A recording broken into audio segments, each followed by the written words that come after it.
Start किया जाए आज की क्लास। ठीक है, ये दो क्वेश्चन दिए हैं बेटा, देखो जिसमें आपको मोल फ्रैक्शन निकालना है, मास परसेंटेज निकालना है और क्या निकालना है आपको, वॉल्यूम परसेंटेज निकालना है। ठीक है ना, रिलेटेड टू दिस क्वेश्चन ही मैं आपको पिछले क्लासेस में करा चुका हूँ। स्टिल अगर डाउट हो रहा है तो क्लास के बाद आप पूछना, उसको बता दूंगा। ठीक है, चलो तो अभी तक देखो बेटा मैंने आपको कॉन्सेंट्रेशन बता दिया हूँ, टाइप्स ऑफ सोल्यूशन बता दिए हैं एंड कह सकते हैं बेटा रिलेटेड टू दैट पर्टिकुलर कल हम लोगों ने नियर अबाउट 14 to 15 प्रॉब्लम्स भी उस पर हम लोग कर चुके हैं। ठीक है ना, वो जो क्वेश्चन का सीट है कल की जब वीडियो पब्लिश होगी तो उसके डिस्क्रिप्शन में आपको मिल जाएगा, उस क्वेश्चन का पीडीएफ सीट मिल जाएगा आपको।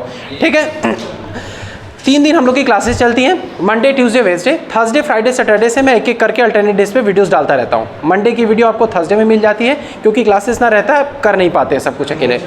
ठीक है, नहीं नोट्स नहीं। ठीक है, चलिए अब बात करते हैं बेटा, आज हम बात करने वाले हैं नया topic, that is the solubility.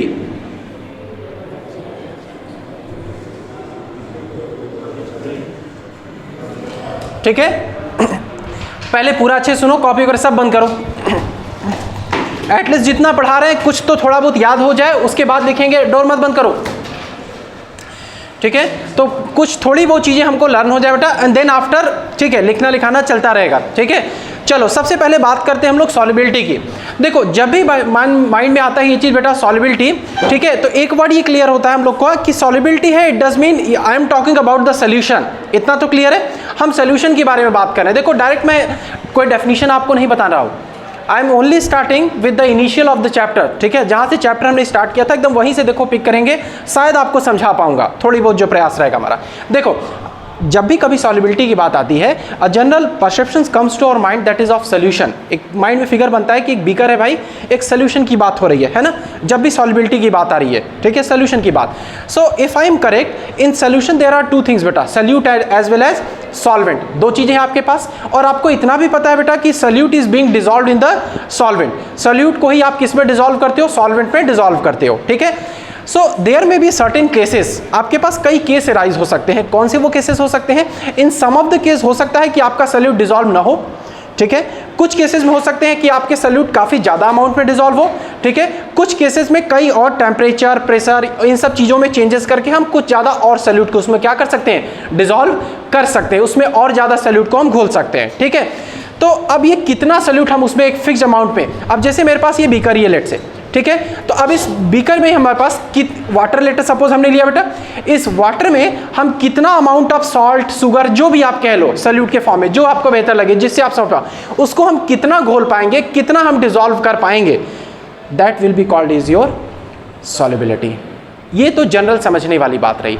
अगर हमें लिखना होगा ये चीज, ठीक है, अगर हमें डेफिनेशन लिखना होगा डेफिनेशन के टर्म्स में, तो हम क्या लिख रहे होंगे, in that particular case we will write that के अमाउंट ऑफ सोल्यूट। ठीक है, सॉल्युबिलिटी की बात करें बेटा तो सोल्यूट तो होगा ही पक्का है, amount of solute that can be dissolve in 100 ml of the solvent is called as a solute. ठीक है, but at a fixed temperature and pressure. ठीक है, क्यों कह रहा हूं एट फिक्स टेम्परेचर और प्रेशर, अगर हम टेम्परेचर और प्रेशर को फिक्स नहीं करेंगे तो टेम्परेचर के कारण वॉल्यूम चेंजेस होगा, वॉल्यूम चेंजेस के कारण काइनेटिक एनर्जी चेंजेस होगा, और आपके प्रोसेस जो भी आप कर रहे हो उसमें जो सोल्यूट का अमाउंट डिसॉल्व हो रहा है वो कम या ज्यादा हो सकता है। चलो तो अभी ये कॉन्सेप्ट क्लियर हुआ, सॉल्युबिलिटी क्या है ये चीज क्लियर हुआ, फिर से रिकॉल करा देते हैं। Maximum amount of solute can be dissolve in the 100 ml of solvent is called as a solute. Clear इतनी बात बेटा। चलो तो लेट अस सपोज, फिर से अगेन वही एग्जांपल दे रहा बेटा हमारे पास, बीकर है हम लोग के पास, in this beaker I have taken the water which is in the liquid form. ठीक है, ऑफ कोर्स बात है वो लिक्विड है। अब इसमें सोल्यूट क्या क्या हो सकता है, first one solid, second liquid, बोलिए आप लोग भी, थर्ड क्या होगा, गैस। 3 टाइप चीजें हो सकते हैं बेटा। ठीक है, तो यानी हम लोग को 3 टाइप ऑफ सॉल्यूशंस मिलेंगे। कौन कौन सा बेटा, सॉल्युबिलिटी में हम लोग का क्या मिलेगा, हम लोग का सॉलिड, ठीक है, एक बार लिक्विड हम लोग को लेंगे बेटा, एंड थर्ड सेकेंड वन क्या लेंगे, और ये सभी आपके किस में रहेंगे, सभी आपके किस में बेटा, सॉल्युबिलिटी की बात कर रहे हैं ना तो लिक्विड। ठीक है ना, सभी हमारे किस में, लिक्विड में जा। Firstly we will talk about the solid dissolve in the liquid. अब जब हम लोग सॉलिड को डिसॉल्व करेंगे लिक्विड में तो हम लोग सबसे पहले उसके बारे में बात कर रहे होंगे। ठीक है, क्या बात कर रहे होंगे ये भी बता दे रहा हूं आपको कि जैसे सॉलिड को हम लोग डिसॉल्व कर रहे हैं तो कब कितना सॉलिड डिसॉल्व हो सकता है, क्या क्या अलग फैक्टर्स हैं, व्हाट आर द फैक्टर्स। क्या है, अब मत करना, मार के दिखा दूंगा क्लास से बाहर, हंसो मत, कुछ ऐसा बता रहे हैं हंसने लायक?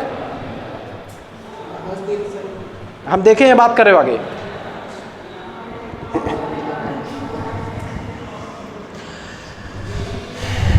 फ्लो बना रहता है, डिस्टर्ब कर देते हो। देखो, तो मैं ये बता रहा था कि सॉलिड आपका डिसॉल्व होगा किस में बेटा? लिक्विड में। अब कितना अमाउंट ऑफ सॉलिड डिसॉल्व हो सकता है आपका लिक्विड में, ठीक है, इसके बारे में हम लोग पढ़ रहे होंगे, ठीक है। और क्या ऐसे कंडीशंस हैं कि जिसको अगर हम चेंज करेंगे तो अमाउंट ऑफ सॉलिड जो हम इस पर्टिकुलर लिक्विड में डिसॉल्व कर रहे हैं वो चेंज हो जाएगा, ठीक है, या ज़्यादा डिसॉल्व हो सकता है या डिसॉल्व नहीं ही होगा।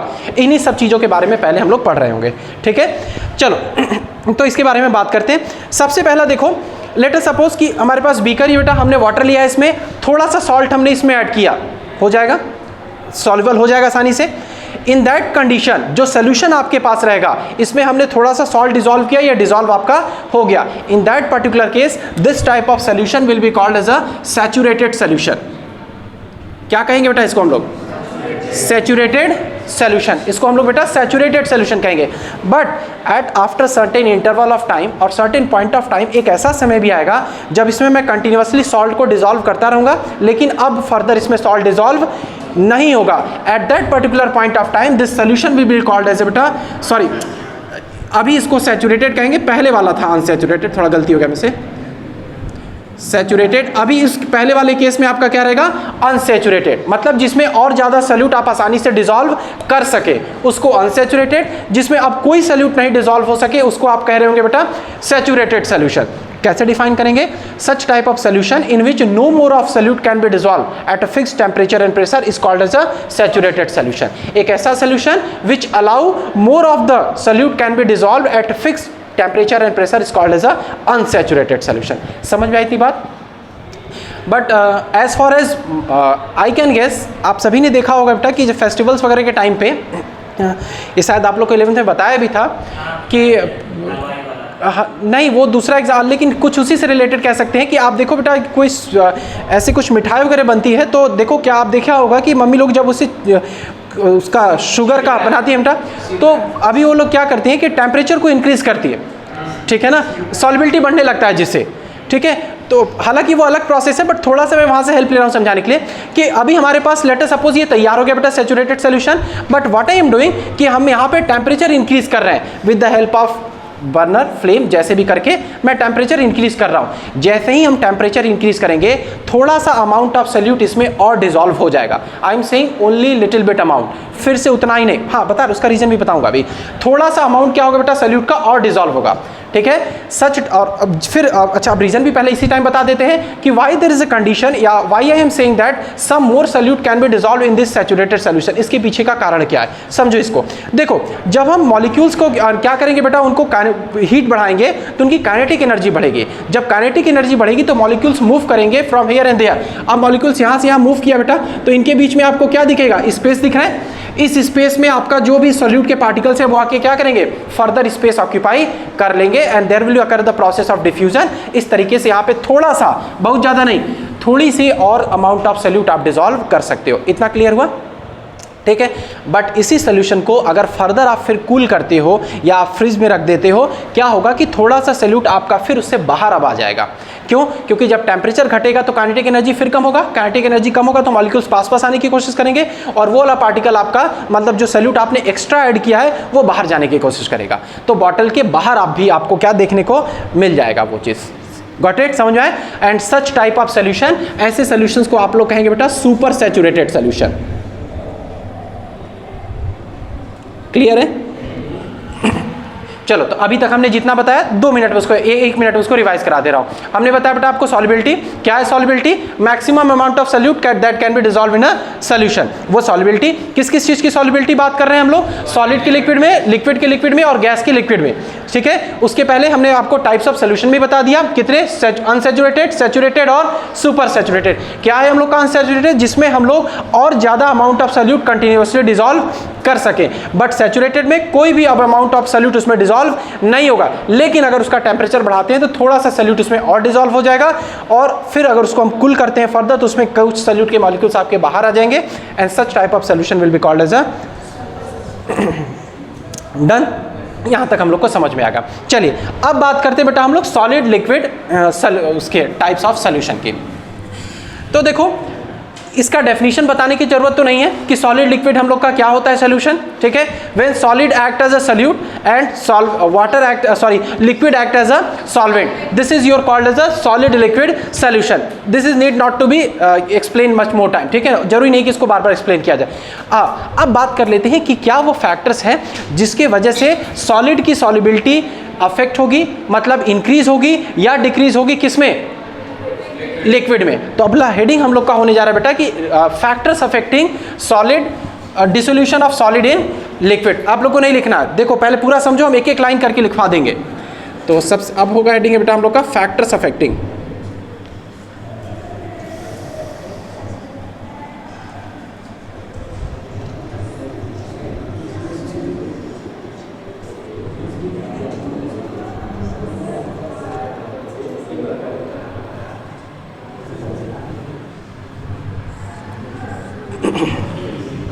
देखो मैं हमेशा कह रहा हूँ ट्रेडिशनली वो पढ़ने के छोड़ो, आए पहले एक तरीके से डेफिनेशन टॉपिक लिखे, डेफिनेशन लिखवाए, क्वेश्चन लिखवाए, पढ़ते आ रहे हो उस तरीके से। एक लगातार 35-40 मिनट जिस लेक्चर होता है पढ़ो पहले, फिर उसके बाद लिख लोगे अपने से भी। चलो बात करते बेटा factors affecting of solid in a liquid. तो देखो ऐसा मैं नहीं कह रहा हूँ कि डायरेक्ट मैं पॉइंट्स लिख रहा हूँ और आपको रटने कह रहे हैं, जो बेसिकली आप घरों में अपने ऑब्जर्व करते हो, हम देखो उसी की हेल्प से समझाएंगे। थोड़ा बहुत प्रयास करूंगा कि डेमोस्ट्रेट करके भी आपको शायद समझा सकूँ, ठीक है। तो इसमें सबसे पहला मैं वही पॉइंट ले रहा हूँ जो आसानी से आप रिलेट कर सको और शायद आपने देखा भी होगा, ठीक है ना। नहीं, it's not possible to raise the temperature of this class, ठीक है। वो भी हमारे पास अभी कर सकते हैं, लेकिन अभी आज के पास मेरा ऐसा कोई अरेंजमेंट नहीं है मेरे पास। कल की क्लास में जब होगा तो मैं प्रेशर वाला ही भी एक अरेंजमेंट लेकर आऊँगा, वो कल दिखाऊंगा, ठीक है। बट हाँ ये मैं आज करा सकता हूँ, ठीक है। तो सबसे पहला इसमें फैक्टर आपका आएगा बेटा नेचर ऑफ द सब्सटेंस।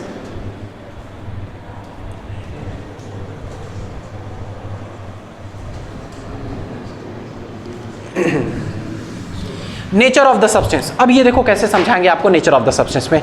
देखो हमें दो चीज बेटा बेसिकली अगर ध्यान से देखें तो दो चीजें, आयनिक कंपाउंड और कोवैलेंट कंपाउंड, ठीक है, ये हम लोग को क्लियर बेटा। और वाटर हम लोग का क्या है, पोलर कंपाउंड, मतलब उसमें चार्जेस प्रेजेंट है आपके।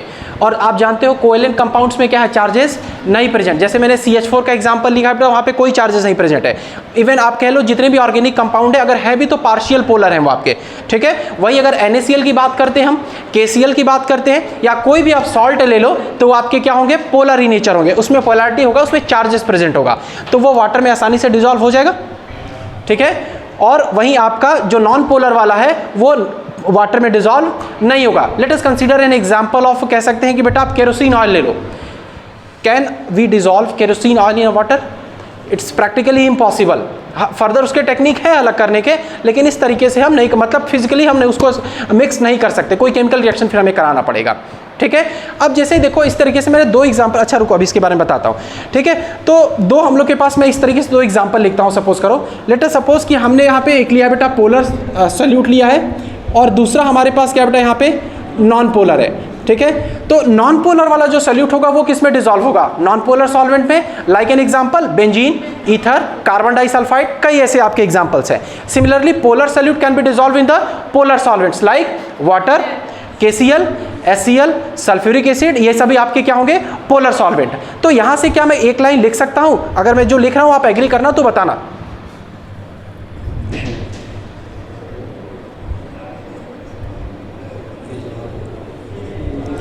ठीक है। ये स्टेटमेंट आपके एनसीईआरटी में दिया, हमने कुछ अलग से नहीं लिखा है, ठीक है। लाइक डिसॉल्व्स लाइक, मतलब जो सल्यूट और सॉल्वेंट दोनों का नेचर क्या होना चाहिए बेटा, सेम होना चाहिए। If solute is of polar nature, solvent must also be of the polar nature. If solute is a non polar nature, solvent must also be a non polar in nature, वो भी आपका क्या होना चाहिए, non polar nature का होना चाहिए। और देखो इस चीज को आपको करके दिखाते हैं। मेरे पास दो सॉल्ट है लगभग नॉर्मल, ठीक है ना, और वाटर जैसे आप जान रहे हो बेटा हम लोग का क्या है, पोलर इन नेचर। नॉर्मल जो टेबल सॉल्ट आपके घरों में प्रेजेंट होता है वही हम लोग के पास है। हम दो चीजों को यहाँ पे सोल्यूशन बनाने की कोशिश कर रहे हैं। देखो एक सॉल्ट हमारे पास, ये थोड़ा सा सॉल्ट मैं बचा कर रख रहा हूँ क्योंकि जो अगला टॉपिक पढ़ाऊंगा उसमें भी अभी आप मुझे जरूरत पड़ेगी, ठीक है। तो ये हम लोग के पास नॉर्मल टेबल सॉल्ट जो आप ये लेते हो, ठीक है। अभी हम क्या बना रहे हैं बेटा इसका, हाँ ये एकदम से वेरी गुड, क्या बनाने जा रहे हैं हम लोग, इसका सोल्यूशन बनाने चाह रहे हैं। अब ये डिपेंड करेगा कि इसमें सोल्यूट डिसॉल्व अगर हो जा रहा है प्रॉपर और फिर थोड़ा सोल्यूट डिसॉल्व कर रहा है तो बोलेंगे अनसैचुरेटेड, लेकिन एक ऐसा टाइम जब सोल्यूट नहीं डिसॉल्व होगा तो उसको हम लोग बोल रहे होंगे सैचुरेटेड सोल्यूशन। हाँ ये तो डिजॉल्व हो जाएगा प्रॉपर, ठीक है। पेन तो नहीं रहने दो। देखो बेटा, अब हम नहीं आसानी से सॉल्ट और शुगर को हम आइडेंटिफाई अलग से नहीं कर पाएंगे। इट डज मीन यहाँ पे जो हम लोग का ये सॉल्ट था, मतलब जो सल्यूट था, वो प्रॉपर हमारा सॉल्वेंट में डिजॉल्व हो चुका है। तो यहाँ पे मैं कह सकता हूँ कि सल्यूट और सॉल्वेंट दोनों का नेचर क्या था, सेम था। और इस बेसिस पे मैं ये भी कह सकता हूँ कि since water is of polar nature, तो जो सल्यूट रहा होगा उसका भी नेचर क्या है, पोलर नेचर। पकड़ो इसे। दूसरा देखो, सेम यही सब्सटेंस, मेरे पास ये भी कोई सॉल्ट ही है। अब क्या है मुझे नहीं पता, ये भी हमारे पास क्या बेटा, सॉल्ट ही है मेरे पास, ठीक है। हाँ, होम्योपैथी की गोली नहीं है कोई, इट्स सॉल्ट ही है हम लोग का बेटा, ठीक है। इसका भी हम क्या करने जा रहे हैं बेटा, सोल्यूशन बना के। What type of solution? I am trying to make a aqueous solution.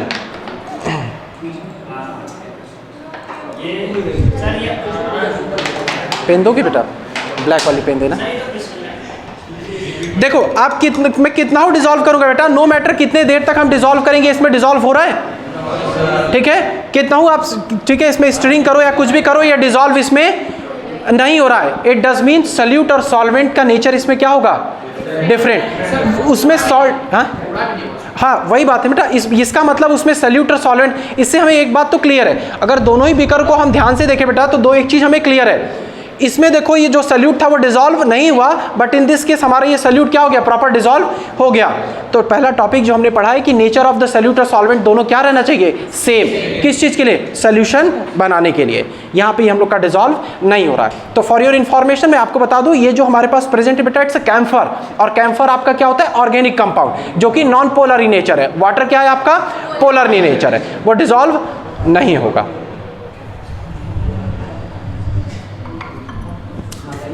चलो ये बात क्लियर हो गया। यहाँ पे let us discuss the second topic. Second point देखो डिस्कस करते हैं, वो क्या बेटा हम लोग का, देखो सेकंड पॉइंट ये है कि अगर अब यहीं पे मैं क्या करूं बेटा, टेम्परेचर को बढ़ा दे रहे हैं, ठीक है, टेम्परेचर को इंक्रीज कर रहे हैं बेटा, ठीक है, या चेंज इन टेम्परेचर कर रहे हैं, तो दो तरीके से टेम्परेचर का चेंज होगा। या तो प्रोसेस हमारा क्या होगा बेटा, एक्सोथर्मिक होगा, या प्रोसेस हमारा क्या होगा, एंडोथर्मिक, ठीक है। देखो अगर प्रोसेस एक्सोथर्मिक हुआ, मतलब बीकर में मैं सॉल्ट ले रहा हूं, डिसॉल्व कर रहा हूं और टेम्परेचर बढ़ रहा है, तो क्या होगा, प्रोसेस फिर से फर्दर क्या करेगा, बैकवर्ड शिफ्ट हो जाएगा। कारण क्या है, इसके लिए मैंने आपको ली चैटलियर्स प्रिंसिपल बताया था क्लास 11th में, जो लोग होंगे डेमोस्ट्रेट करके बताया था ये चीज़। फिर से बता दे रहा हूँ बेटा थोड़ा सा शॉर्ट में, कि अगर आप एक रिएक्शन इस तरीके से करा रहे हो, A+B which is gives us C, अगर यहाँ पे हीट चेंज ज़्यादा हो रहा है, ठीक है, तो रिएक्शन क्या करेगा बेटा, वो फॉरवर्ड चेंज कर देगा तुरंत। या अगर प्रोडक्ट सी में आपका, ठीक है, मतलब सोल्यूशन आपने बनाया सल्यूट और सॉल्वेंट को, प्रोडक्ट आपका बना, उसमें हीट आपको बहुत ज़्यादा मिल रहा है, तो according to Le Chatelier's principle वो तुरंत वापस किस में रिटर्न हो जाएगा, वापस इसमें return, in order to maintain the heat change. तो इसका मतलब अगर आप कोई सोल्यूशन बना रहे हो उसमें हीट चेंज बहुत ज़्यादा इन्वॉल्व हो रहा है, तो उसमें सल्यूट फर्दर डिसॉल्व नहीं होगा, वो फिर से आपका प्रेसिपिटेट फॉर्म में आने लगेगा। समझ में आई बात। दूसरा वहीं अगर एंडोथर्मिक आ रहा है, ठीक है, इसका मतलब अगर वहां पे हीट एब्जॉर्ब हो रहा है, तो सल्यूट आपका फर्दर क्या होगा, डिसॉल्व उसमें होता चल जाएगा, ठीक है, ये कारण है। थर्ड वन देखो, समझ में आ रहा है कि नहीं, ये पॉइंट समझ में आया? अच्छा ठीक है। देखो जब भी हम किसी सल्यूट को मिला रहे हैं तो दो कंडीशन हो सकता है, इधर द टेम्परेचर विल इंक्रीज और टेम्परेचर विल डिक्रीज। अगर टेम्परेचर इंक्रीज कर रहा है तो सोल्यूशन आपका सल्यूट जो होगा वो डिसॉल्व अब नहीं होगा, वो फर्दर और पीछे बैकवर्ड शिफ्ट हो जाएगा, मतलब बीकर पे आपको बॉटम पे एज अ प्रेसिपिटेट वो मिलने लगेगा, मतलब वो सॉल्युबल आपका अब नहीं हो रहा है। लेकिन अगर वो एंडोथर्मिक हुआ, मतलब वहां पे हीट एब्जॉर्ब हो रहा है उल्टा, मतलब आपका बीकर और ठंडा हो जा रहा है, तो सोल्यूशन आपका क्या होगा, फर्दर डिसॉल्व होता चल जाएगा। व्हाट इट, ये कंडीशन में बताया। तीसरा बात करते हैं बेटा, एजिटेटिंग। इसका क्या मतलब है, या स्टिरिंग कह सकते हो, ठीक है। अभी आपने देखा होगा कि हमने ये बीकर लिया था बेटा, तो हमने क्या किया था, पेन से लेके उसको स्टिरिंग किया था। Why does it happen, why haven't done this, हमने क्यों किया, in order to make the solute more dissolve in the solvent. अब ऐसा करने से हुआ क्या बेटा, दो कंडीशन से, दो तरीके से उसको एक्सप्लेन कर सकते हैं, बट जो easy I am trying that one, वो ये क्या कि जैसे हम मॉलिक्यूल्स को वहाँ एजिटेट कर रहे हैं बेटा, उनकी काइनेटिक एनर्जी क्या हो जाएगी, बढ़ जाएगी, मॉलिक्यूल्स में इन द रैंडम मोशन, और जल्दी से उनमें सॉल्यूट और सॉल्वेंट दोनों के पार्टिकल्स में जल्दी से क्या होगा, intermixing, that is called as a diffusion. तो जल्दी होगा और सॉल्यूट आपका आसानी से डिसॉल्व हो जाएगा। समझ में आई बात। चलो फोर्थ पॉइंट बात करते हैं बेटा हम लोग, प्रेशर। ठीक है, प्रेशर की बात करते हैं बेटा। तो देखो जब हम प्रेशर की बात कर रहे हैं, चाहे दूसरा जो सॉल्यूट हमने लिया था वो क्या था बेटा, हम लोग का सॉलिड ही था, ठीक है, या मार्कर रिलेट से कि हम लोग का सॉलिड है, मैं किसी सॉल्यूट में इसको मिक्स कर रहा हूं जो कि लिक्विड है। सॉलिड्स आर इनकम्प्रेसिबल, ये आपने पढ़ा है 9th में। तो क्या प्रेशर लगाने से ये कॉम्प्रेस होगा? नहीं। तो फिर कैसे इस बात को हम मान लें कि हम प्रेशर बढ़ाएंगे तो इसका सॉल्युबिलिटी भी बढ़ जाएगा सॉलिड में, सॉरी लिक्विड में? Is it possible? इसका मतलब pressure hardly have no any effect, या we can say that the pressure have no any significant role for the solute to be dissolve in the solvent acting as a liquid. समझ में आई इतनी बातें? तो ये कुछ पॉइंट्स थे बेटा जिस पे डिपेंड करेगा आपका क्या, सॉलिड का solution, solid as a solute in the liquid. बात समझ में आई? अब ये पॉइंट्स लिख लो आप। ये हमारे 4 कंडीशंस है बेटा, या कह सकते हैं कि there are the 4 factors which affect the solubility of a solid in a solvent acting as a liquid, sorry liquid acting as a solvent. देखो 2 कंडीशन और हम कह सकते हैं, क्रिस्टल साइज, क्रिस्टल साइज, ठीक है ना, इजी है ये समझना। अब देखो ये समझ के रखो बेटा कि लेट से आप एग्जांपल ही लो कि आप शुगर क्रिस्टल ले रहे हो जो नॉर्मली हमारे घरों में अवेलेबल होता है, और एक और शुगर का पार्टिकल्स बड़ा था जिसको आप क्या शायद मिश्री कहते हो आप उसको। आप खुद एज्यूम करके सोचो कि अगर दोनों को आप डिसॉल्व कर रहे हैं कौन जल्दी डिसॉल्व होगा? जो शुगर का पार्टिकल, जो क्रिस्टल, जो कि आपका क्या बेटा छोटा है साइज में। Why is it so? अच्छा रुको, पहले इससे यह तो हमें क्लियर हो गया ना कि ऐसे सॉल्यूट का पार्टिकल्स जिनकी साइज छोटी है वो क्या होंगे, आसानी से आपके डिसॉल्व हो जाएंगे, then comparative to the solute which are in the bigger in size, या जिनका सरफेस एरिया ज्यादा है। ठीक है, ये पॉइंट तो समझ आएगा। अब कारण भी बता देते हैं इसके पीछे, एक्चुअली इसके लिए मैंने वर्ड अभी ले लिया नाम। देखो जब क्रिस्टल का साइज छोटा होगा तो उसकी सरफेस एरिया क्या होगी, कम होगी सरफेस एरिया, ठीक है, वॉल्यूम कम होगा उसका, ठीक है। और हमको पता है बेटा लिक्विड के पार्टिकल्स के बीच में क्या होता है, स्पेस होता है, वो स्पेस में क्या करेंगे बेटा, आसानी से क्या करेंगे, ऑक्यूपाई कर जाएंगे, डिफ्यूजन हो पाएगा उनका स्पेस। लेकिन अगर यहीं पे पार्टिकल का साइज बड़ा हुआ तो क्या होगा बेटा, यहाँ पे आपका इंटरमिक्स नहीं हो पाएगा, डिफ्यूजन आपका नहीं होगा। समझ में? तो ये छोटा सा पॉइंट था। एक और यहाँ पे छूट गया, देखो ये भी बता देते बेटा, आपका concentration of solution, concentration of solution, ठीक है। ये इसका मैं नहीं बताने जा रहा हूँ कि कॉन्सेंट्रेशन पे कैसे अफेक्ट होगा, ये आप लोग खुद बताने की कोशिश करना। लेट अस सपोज कि मेरे पास ये वाटर है बेटा, हमने थोड़ा सा इसमें सॉल्ट ऐड किया था, अगर आप ध्यान दिए होगे तो विद इन कह सकते हैं कि 15 या 15 तो कम हो जाएगा, 30 to 45 सेकेंड में डिसॉल्व हो चुका था, ठीक है। अब इसमें मैं 1 चम्मच या कह सकते हैं कि 1 टेबल स्पून और सॉल्यूट इसमें डिसॉल्व कर रहा हूँ। अभी कितना टाइम लगेगा, वेरी गुड, थोड़ा सा ज़्यादा टाइम लगेगा, ठीक है। और 1 स्पून और ऐड कर रहे हैं तो और ज़्यादा। इसका मतलब जैसे जैसे इसमें हम सॉल्यूट का कॉन्सेंट्रेशन को बढ़ा रहे हैं, सॉल्युबिलिटी क्या हो रहा है, बस आंसर आप लोगों ने खुद बता दिया। इसका मतलब जैसे जैसे सॉल्यूट का कॉन्सेंट्रेशन सॉल्यूशन में बढ़ेगा, सॉल्युबिलिटी विल decrease.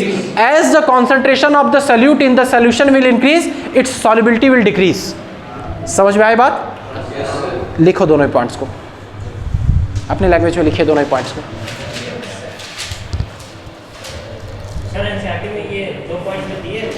पॉइंट्स में नहीं दिया है, ऐसे बीच में दिया है तो हमने उसको बना के बता दिया। हाँ तुम तो 11th बहुत मन से दिए हो, तुमको पता है एनसीईआरटी के बीच में से पूछता है, तुम पढ़े हो एनसीईआरटी मन से।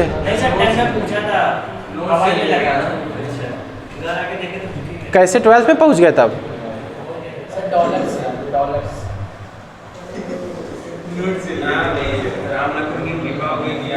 राम लखन में है क्या वो?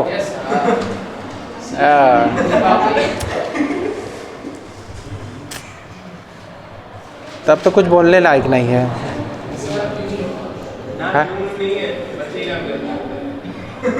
मिलकर काम होता है, वो क्या कहते हैं बेटा, आत्मनिर्भर भारत वाला, ऐसा मिल के काम कर लेते हैं। जापान में आप जानते होगे नहीं, वहाँ पे क्या होता है कि बच्चे ही सब, इवेंट पैलेट तक भी बच्चे साफ करते हैं। कुछ साल पहले मैंने पढ़ा था, हालांकि गलत नहीं है वो, हमारे यहाँ अपने इंडियन कह सकते हैं सोसाइटी में इट्स नॉट एक्सेप्टेबल, उनके यहाँ है वो करा रहे हैं। देखो कहीं ना कहीं हम लोग भी इन चीज़ों को अडॉप्ट कर रहे हैं। आप जानते हो एनईपी न्यू एजुकेशन पॉलिसी जो अभी आ रहा है, उसके लिए ड्राफ्ट क्या पेश किया गया है, शायद तुम लोग को भी अच्छा लगे बेटा। अभी देखो क्या होता है कि जैसे हम लोग 11th 12th में आते हैं तो तुरंत 11th में आते ही तुरंत बच्चा या तो पीसीएम या पीसीबी, मैं साइंस की बात कर रहा होगा, तो वेदर ही और सी वो सिर्फ इन्हीं 3 सब्जेक्ट की कोचिंग करता है, और कहीं ना कहीं करना भी चाहिए, गलत भी नहीं। अब देखो क्या होगा बेटा, आपका आप पीसीएम ही लोगे, लेकिन आपका जो ऐसे बोर्ड एग्जाम इस टाइप से होता था, अब उस तरह ये ड्राफ्ट में कहा गया है, मतलब अभी पास नहीं हुआ है। तो अभी देखो क्या होगा, आपका 4 सेमेस्टर में बांट दिया जाएगा, मतलब 6-6 महीने 4 सेमेस्टर में। तो भाई जब आप 1 साल की 2 साल की पढ़ाई आपको 4 बार में पढ़नी है तो कम हो जाएगा ना सिलेबस। तो आप मान लो 6 और जो 6 महीने आप पढ़ोगे अगले 6 महीने में आपको उससे नहीं पूछा जाएगा आपको, तो आपका सिलेबस कम हुआ, तो आप फिजिक्स केमिस्ट्री मैथ का बर्डन तो कम होगा ही, और आप 2 ऑप्शन, एक ऑप्शन और एक लैंग्वेज भी पढ़ते हो, तो आपको मान लो पहले सेमेस्टर में एक आपको AI सब्जेक्ट दे दिया गया, आर्टिफिशियल इंटेलिजेंस, और एक लैंग्वेज दे दिया गया हिंदी। ठीक, जो अगला सेमेस्टर आएगा उसमें भी आप फिजिक्स केमिस्ट्री मैथ पढ़े, 3-3 चैप्टर मान लो फिर पढ़ा, मैं ऐसे कह रहा हूँ एक गेस पे कि 3-3 चैप्टर समय पढ़ा। अब अगली बार आपको दे दिएगा रोबोटिक्स और उसके साथ दे दिया गया बेटा कोई और दूसरा लैंग्वेज। इस तरीके से चारों सेमेस्टर में फिजिक्स केमिस्ट्री मैथ तो आप पढ़ ही रहे हो, आपको 4 अलग अलग सब्जेक्ट्स को भी मिलेंगे, कई वोकेशनल कोर्सेज उसमें पढ़ोगे आप, और हो सकता है आप 2 मल्टीपल लैंग्वेज भी सीख सकते हो। हाँ, जैसे हाँ आप लोग वो भी लगने में हमें लगता है 2024-25। देखो ये कितना अच्छा है, कई बच्चे मैंने ऐसे खुद देखा है बेटा कि कुछ साल पहले कुछ हम बोल देंगे बेटा बहुत बड़े, मेरे दिमाग में जो बात अभी आप बोल दें बहुत बड़ी बेइज्जती हो जाएगी तुम्हारी। नहीं बेटा रिकॉर्ड हो रहा है, नहीं मैं बोल देता। अब वो भी मैं ना कूद के जो वायरल हुए थे, मैं बिना कूदे वायरल हो जाऊंगा। नहीं बेटा, क्या बात करेंगे बेटा, solubility of liquid in liquid, मतलब सॉल्यूट भी आपका लिक्विड होगा और सॉल्वेंट भी आपका क्या होगा, लिक्विड होगा। तो इसमें ऐसे कोई फर्दर पॉइंट्स नहीं है, वो इजी है, उसको डायरेक्ट हम बता लेंगे।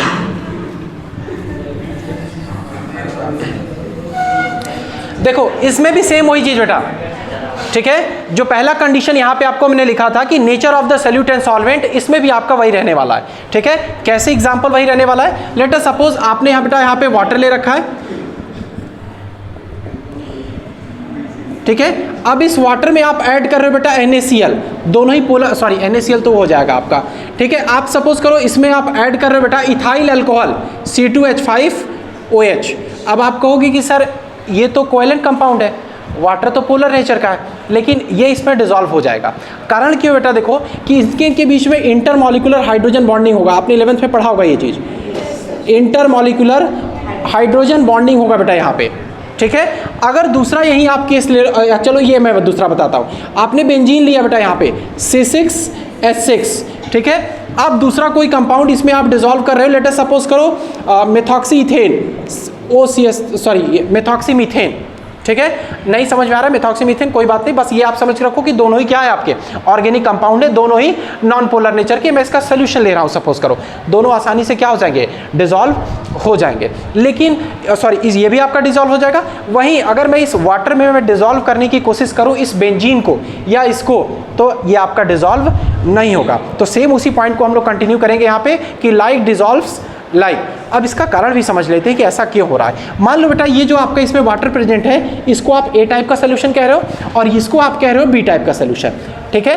तो भाई इसमें केवल एक एटम तो नहीं ना होगा बेटा A का, कई ढेर सारे एटम होंगे, या मतलब अगर मॉलिक्यूल भी होगा तो कई ढेर सारे मॉलिक्यूल होंगे, तो कुछ A इंट्रैक्शन होगा, कुछ A और A दोनों मतलब दो जो वाटर के मॉलिक्यूल्स हैं उनके बीच में कुछ फोर्स ऑफ अट्रैक्शन होगा, और जो इथाइल अल्कोहल है इनके बीच में भी क्या होगा, कुछ फोर्स ऑफ अट्रैक्शन होगा, ठीक है। दूसरा उसी तरीके से मैं केस ले रहा हूँ यहाँ पे एक थर्ड, सपोज करो मैंने लिया यहाँ पे वाटर प्रेजेंट है आपके पास, इस वाटर में आप डिसॉल्व करने की कोशिश कर रहे हो बेटा C6H6, दैट इज बेंजीन, ठीक है।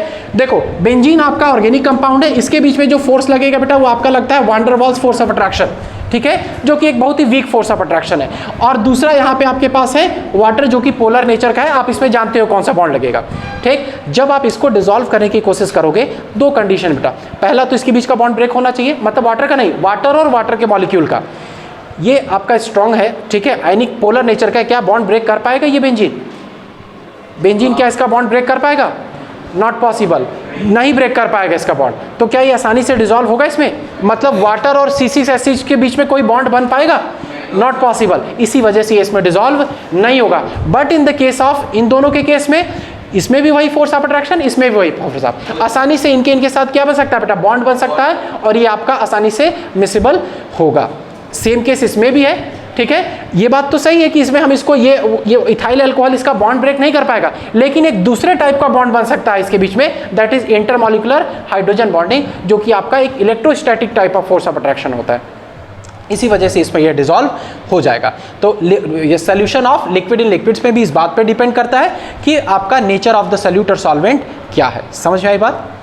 लिखना चाहो तो लिख सकते हो।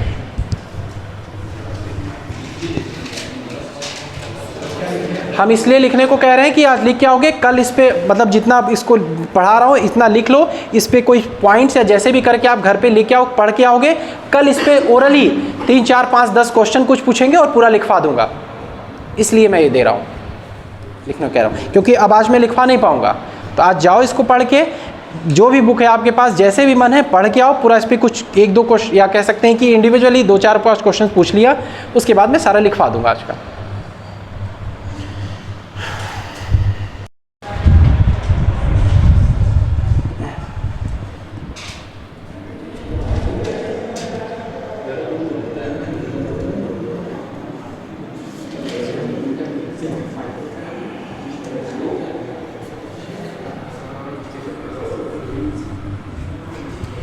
Gas dissolve in liquid, again वही चीज़, ठीक है। सल्यूट आपका क्या होगा बेटा? गैस होगा, और सॉल्वेंट आपका क्या होगा? यहाँ पे लिक्विड होगा, ठीक है। तो ये बताने की जरूरत नहीं है। फैक्टर्स क्या क्या अफेक्ट करेंगे, what are the factors which will affect the solubility of gas in a liquid, उनके बारे में हम लोग बात कर लेते हैं, ठीक है। जैसे हमने कंटिन्यू किया था सॉलिड और लिक्विड के केस में, सेम वही चीज़ यहाँ पे भी कंटिन्यू करेंगे बेटा हम लोग। Nature of the gas, nature of the gas, ठीक है। देखो मैं लाइन खींच रहा हूं यहाँ पे, इस साइड कोई गैस लिख रहा हूं बेटा और दूसरे इस साइड, ठीक है ना। आप बताना इसमें से कौन सा पोलर होगा, कौन सा नॉन पोलर होगा।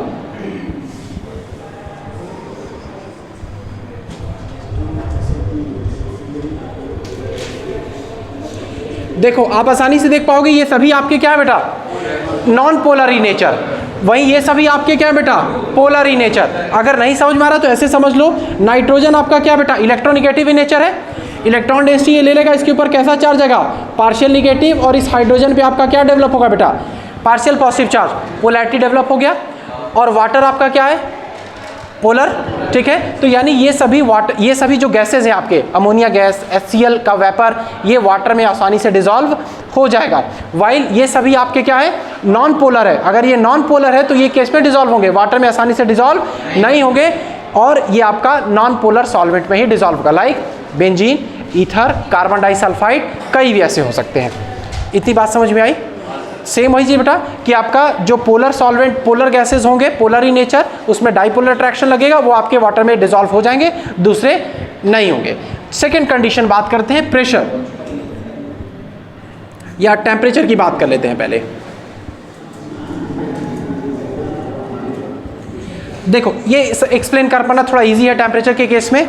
अब आप ये सपोज करो बेटा कि गैस, देखो हम लोग गैस की बात कर रहे हैं, इतना हमको शुरुआत से पता है बेटा, क्लास 9 से वी नो दैट कि गैसेस के बीच में जो पार्टिकल्स होते हैं उनके बीच में फोर्स ऑफ अट्रैक्शन क्या लगता है? काफ़ी कम होता है। और ऑलरेडी अगर आप टेम्परेचर बढ़ा दोगे पार्टिकल्स तो क्या होंगी? काइनेटिक एनर्जी बढ़ जाएगी, पार्टिकल्स और दूर दूर भागेंगे, तो क्या वो सॉल्यूट इसमें लिक्विड में डिसॉल्व हो पाएगा? इसका मतलब अगर हम टेम्परेचर को बढ़ा रहे हैं तो सॉल्युबिलिटी क्या हो जाएगा? डिक्रीज कर जाएगा। In which case gas dissolve in liquid. क्यों ऐसा होगा? Because of increase in the kinetic energy. Clear ये चीज? चलो टेम्परेचर का भी क्लियर हो गया। तीसरा पॉइंट देखो बेटा यहाँ पे, अब बात करते हैं हम लोग प्रेशर से रिलेटेड। प्रेशर देखो, जब भी आप प्रेशर इंक्रीज करोगे, ठीक है, पार्टिकल्स, ठीक है, हाँ ठीक है, जब प्रेशर अप्लाई करोगे तो पार्टिकल्स पास होंगे बेटा, ठीक है, और उनका सॉल्युबिलिटी क्या होगा? इसमें लिक्विड में आपका इंक्रीज करेगा। कारण समझो इस चीज़ के लिए, क्यों? आपके एनसीईआरटी में दिया भी है ये डायग्राम। एक बीकर हमने इस तरीके से लिया बेटा, दूसरा हमने ये लिया। लेट अस सपोज करो ये आपका क्लोज है एकदम, ठीक है ना, हमने क्लोज बीकर इस तरीके से लिया हुआ, ठीक है। लिक्विड आपके पास ये प्रेजेंट है, इस लिक्विड के ऊपर यहाँ आपके क्या बेटा? गैसेस हैं। देखो आप देख सकते हो गैस के पार्टिकल्स को मैंने दूर दूर मतलब ड्रॉ किया, तो देखने से लग रहा होगा कि गैस है, ठीक है। दूसरा हमने क्या लिया बेटा? यहाँ पे देखो अगेन आपका ये लिक्विड, ठीक है। अब ये गैसेस, अभी यहाँ पे देखो क्या किया बेटा? थोड़ा सा मैंने वेट अप्लाई किया W, बट यहाँ पे वेट हमने क्या किया बेटा? इंक्रीज कर दिया था।